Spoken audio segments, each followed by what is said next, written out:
السلام علیکم، welcome to my channel Momina stories. آج کی اس ویڈیو میں میں آپ کو بادشاہ کے چھوٹے بیٹے کے عجیب جواب اور اس کی سزا کے بارے میں بتاؤں گی، تو ویڈیو کو آخر تک دیکھیے گا۔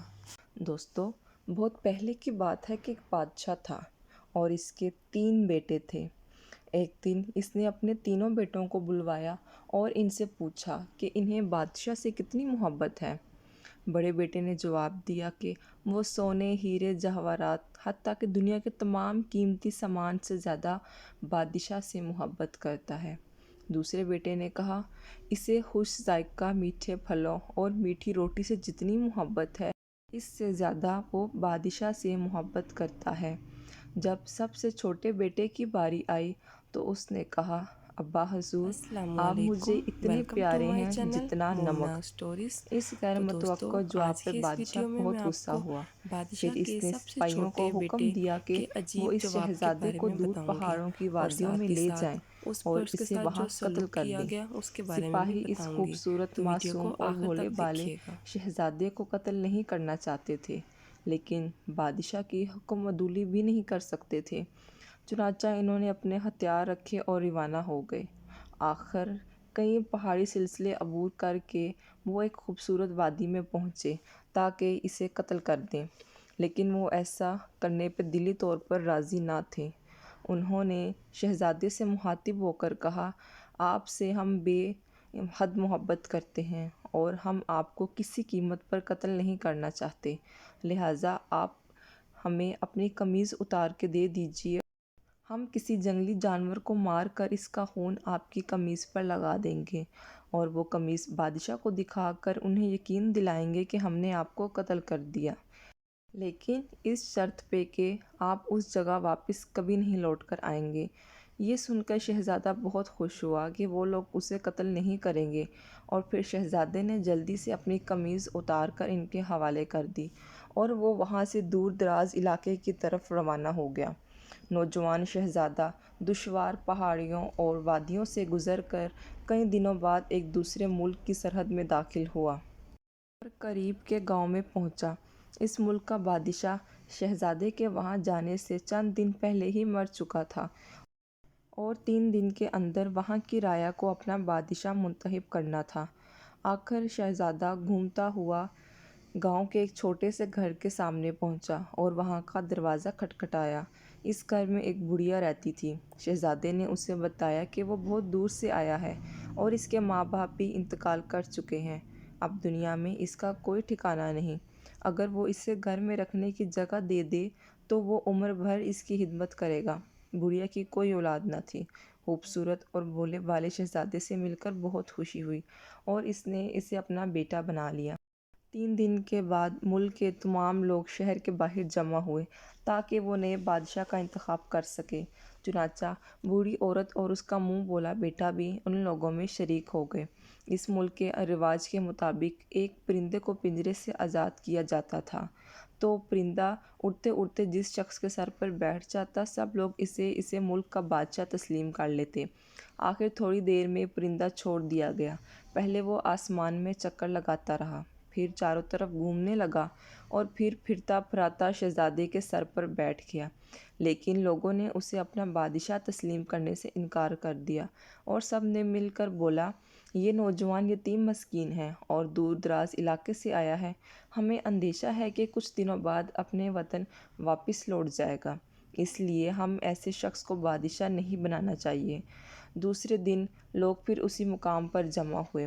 اس بار نوجوان شہزادہ ان لوگوں میں شریک ہونے کی بجائے گاؤں کے ایک قبرستان میں چھپ کر بیٹھ گیا۔ پرندہ پھر سے چھوڑا گیا۔ لوگ بہت خوش ہوئے اور کہنے لگے، دیکھتے ہیں کہ وہ کون خوش نصیب ہوگا جس کے سر پر پرندہ بیٹھے گا۔ ہر شخص اپنا سر اونچا کر رہا تھا اور کہہ رہا تھا کہ اگر یہ میرے سر پر بیٹھ جائے تو کتنا اچھا ہوگا، لیکن پرندہ اڑتے اڑتے اچانک مڑ گیا اور وہ قبرستان کی طرف اترتا نظر آیا۔ لوگ بھی پرندے کے پیچھے پیچھے پہنچ گئے۔ لوگوں نے دیکھا کہ قبرستان میں موجود اسی نوجوان کے سر پر پرندہ بیٹھ گیا، لیکن اس دفعہ بھی لوگ اسے اپنا بادشاہ منتخب کرنے کے لیے تیار نہ ہوئے۔ لوگوں کا یہ قاعدہ ہے کہ 3 بار کوشش کرنی چاہیے، لہٰذا کل پھر پرندہ تیسری بار اڑایا جائے گا۔ ان لوگوں نے آپس میں فیصلہ کیا اور پھر اسی مقام پر جمع ہوئے۔ بوڑھی عورت اور اس کا منہ بولا بیٹا بھی اس بار شریک ہوئے۔ پھر پرندہ آزاد کیا گیا۔ لوگوں میں شور مچ گیا اور سب اپنی گردنیں اونچی کرنے لگے کہ پرندہ ان کے سر پر بیٹھ جائے، لیکن پرندہ سب کے سروں سے گھومتا ہوا پھر اسی نوجوان کے سر پر بیٹھ گیا۔ لوگوں نے مجبور ہو کے اسے بادشاہ تسلیم کر لیا۔ اس طرح یہ نوجوان ملک کا حکمران بن گیا۔ کچھ عرصے میں اس نے اپنی محبت، حکمت اور خلوص سے سب کا دل جیت لیا۔ لوگ اسے دل و جان سے چاہنے لگے۔ اسی طرح کئی سال گزر گئے۔ ایک دن نوجوان شہزادے نے اپنے والد کو ایک دعوت میں مدعو کیا اور تمام باورچیوں کو حکم دیا کہ عمدہ اور طرح طرح کے کھانے بنائے جائیں، لیکن ان میں ذرا بھر بھی نمک نہ ڈالا جائے۔ جب ادھر دعوت کی ساری تیاریاں مکمل ہو گئیں تو اس کا باپ ایک شاہی دستے کے ساتھ اس نے بادشاہ کی دعوت میں شرکت کرنے آئے، لیکن ایک لمبے عرصے کے بعد وہ اپنے بیٹے کو پہچان نہ سکا۔ نوجوان بادشاہ نے بوڑھے بادشاہ کا بڑے جوش کے ساتھ استقبال کیا۔ اس کے بعد دونوں شاہی دسترخوان پر آ کر بیٹھ گئے، جہاں طرح طرح کے کھانے بڑے سلیقے سے چنے گئے تھے۔ دونوں بادشاہ کھانا کھانے میں مصروف ہو گئے، لیکن ان کھانوں میں نمک بالکل نہ تھا۔ 2 دن کے قیام کے بعد بوڑھا بادشاہ علیل ہو گیا تھا، کیونکہ اس نے دعوت میں جو کھانے کھائے تھے ان میں نمک بالکل نہ تھا۔ اس نے اپنے شاہی دستے سے دریافت کیا، آپ لوگ کیسے ہیں؟ انہوں نے کہا، خدا کا شکر ہے ہم ٹھیک ہیں عالی جاں، لیکن حضور ہم نے جتنے کھانے دعوت میں کھائے ان میں نمک بالکل نہ تھا۔ بادشاہ بولا، ہاں ان میں نمک بالکل نہیں تھا۔ بادشاہ نے کہا، آج میں دوپہر کے کھانے میں بادشاہ سے ضرور دریافت کروں گا۔ آخر دوپہر کے کھانے کے لیے دونوں بادشاہ پھر سے شاہی دسترخوان پر آ گئے اور کھانے میں مصروف ہو گئے، لیکن اس بار بوڑھے بادشاہ سے ایک لقمہ نہ کھایا گیا۔ آخر اس نے نوجوان بادشاہ سے مخاطب ہو کر پوچھا، اے میزبان بادشاہ، کیا آپ کے ملک میں نمک نہیں ہوتا؟ نوجوان بادشاہ نے کہا، کیوں نہیں، ہمارے ملک میں اتنا نمک ہوتا ہے کہ ہم دوسرے تمام ممالک میں نمک بھیجتے ہیں۔ بوڑھے بادشاہ نے کہا، اگر ایسا ہے تو آپ کے کھانوں میں نمک کیوں نہیں؟ نوجوان بادشاہ نے جواب دیا کہ ہم نے حکم دیا تھا کہ آپ کے کھانے میں نمک نہ ڈالا جائے، کیونکہ مجھے معلوم ہوا تھا کہ آپ نمک سے پرہیز فرماتے ہیں اور کبھی استعمال نہیں کرتے۔